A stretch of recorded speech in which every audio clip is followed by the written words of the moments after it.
나 엄마 맞아? 왜 이렇게 힘들기만 하지? 나는 모성애가 없는 엄마인가 봐. 마음 공부하는 엄마. 오늘은 저의 과거처럼 자신의 모성애를 의심하는 엄마들을 위해서 준비한 영상입니다.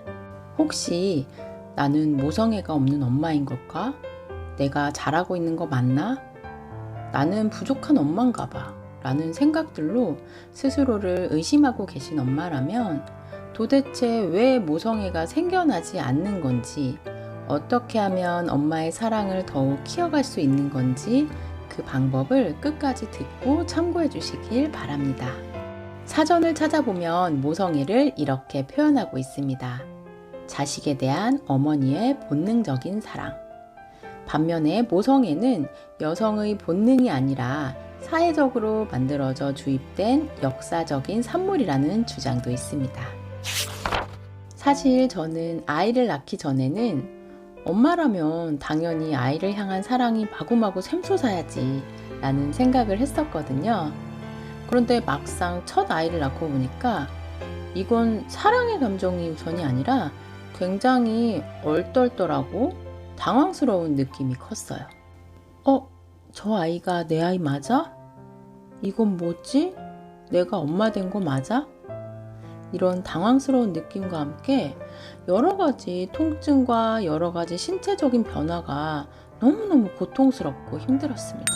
아이를 키우면서는 잠을 제대로 잘 수가 없고 또 낯설고 힘든 상황들이 반복되면서 저의 일상에서 아이가 너무너무 사랑스러워, 엄마라서 행복해, 이런 감정들보다는 힘들다, 너무너무 자고 싶다, 이런 생각들이 더 크게 자리했던 기억이 납니다.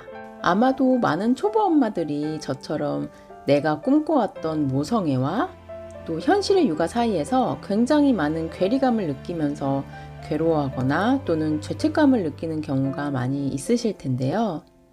지금부터는 엄마의 모성애를 가로막는 것은 과연 무엇인지 그것에 대해서 본격적으로 설명을 드리고 이것을 보완할 수 있는 방법을 말씀드리도록 하겠습니다. 엄마의 모성애를 가로막는 첫 번째 원인은 바로 스트레스입니다. 사람이라면 누구나 일상생활 속에서 스트레스를 받으면서 살아가는데요. 스트레스를 받게 되면 몸과 마음에 다양한 스트레스 반응이 생겨나게 되는데, 우선 아이를 낳는 것은 엄마에게 다양한 신체적, 정신적, 환경적 변화를 가져다주는 과정입니다. 이러한 거대한 변화가 엄마의 몸과 마음에는 많은 스트레스가 될 수 있는데, 출산 과정뿐만 아니라 육아 또한 엄마에게 많은 스트레스를 주는 과정이죠. 스트레스를 받으면 우리 몸과 마음에서는 스트레스에 적응하기 위한 반응을 일으키는데, 특히 부정적인 감정이 생겨나는 것에 주목해 볼게요. 부정적인 감정은 우리의 시야를 덮어버려요. 예를 들어서 우리가 어떤 상황에 의해서 불안한 감정이 느껴진다면 내 앞의 많은 상황들이 불안한 모습으로 느껴지는 거예요. 모성애도 하나의 감정입니다. 아이를 향해 느끼는 긍정적인 사랑의 감정인데요.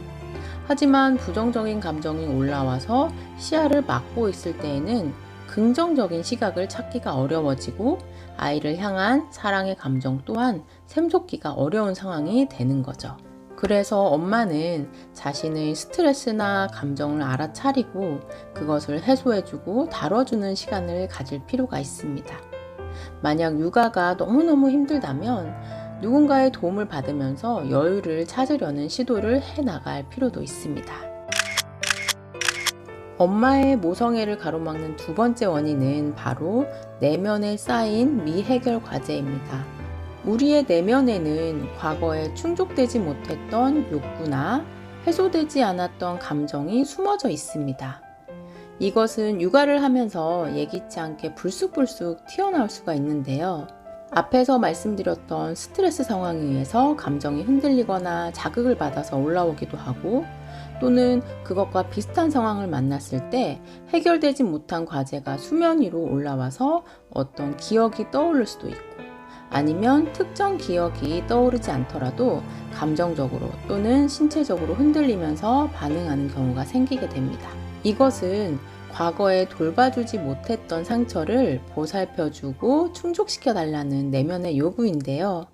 어쨌든 이렇게 과거에 해결하지 못한 상처로 인해서 몸과 마음이 흔들리는 상황이 발생하게 되면 여유 있는 마음으로 아이를 향한 모성애를 느끼는 것이 어렵게 되겠죠.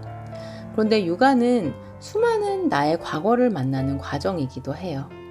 아이를 기르면서 아이의 다양한 모습을 보면서 나의 과거가 불쑥불쑥 떠오르기도 하고, 때로는 아이를 통해 나의 모습을 보기도 하면서 다양한 나의 기억과 모습을 마주하는 경험을 하게 되는데, 이럴 때 상처가 치유되지 못하고 엄마가 상처로부터 자유롭지 못한 상태에서는 그 상처에 대한 기억과 감정에 압도된 나머지 모성애뿐만 아니라 중심을 잡고 육아를 이어가는데 어려움을 겪을 수가 있습니다.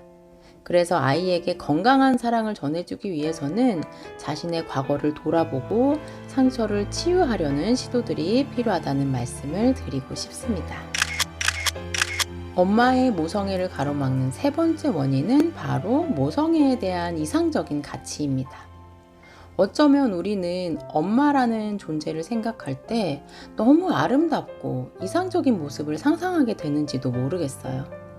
저도 아이를 낳기 전에는 굉장히 이상적이고 항상 온화한 사랑을 내뿜는 아름다운 엄마의 모습을 상상했었는데요. 하지만 엄마도 보통의 사람이에요.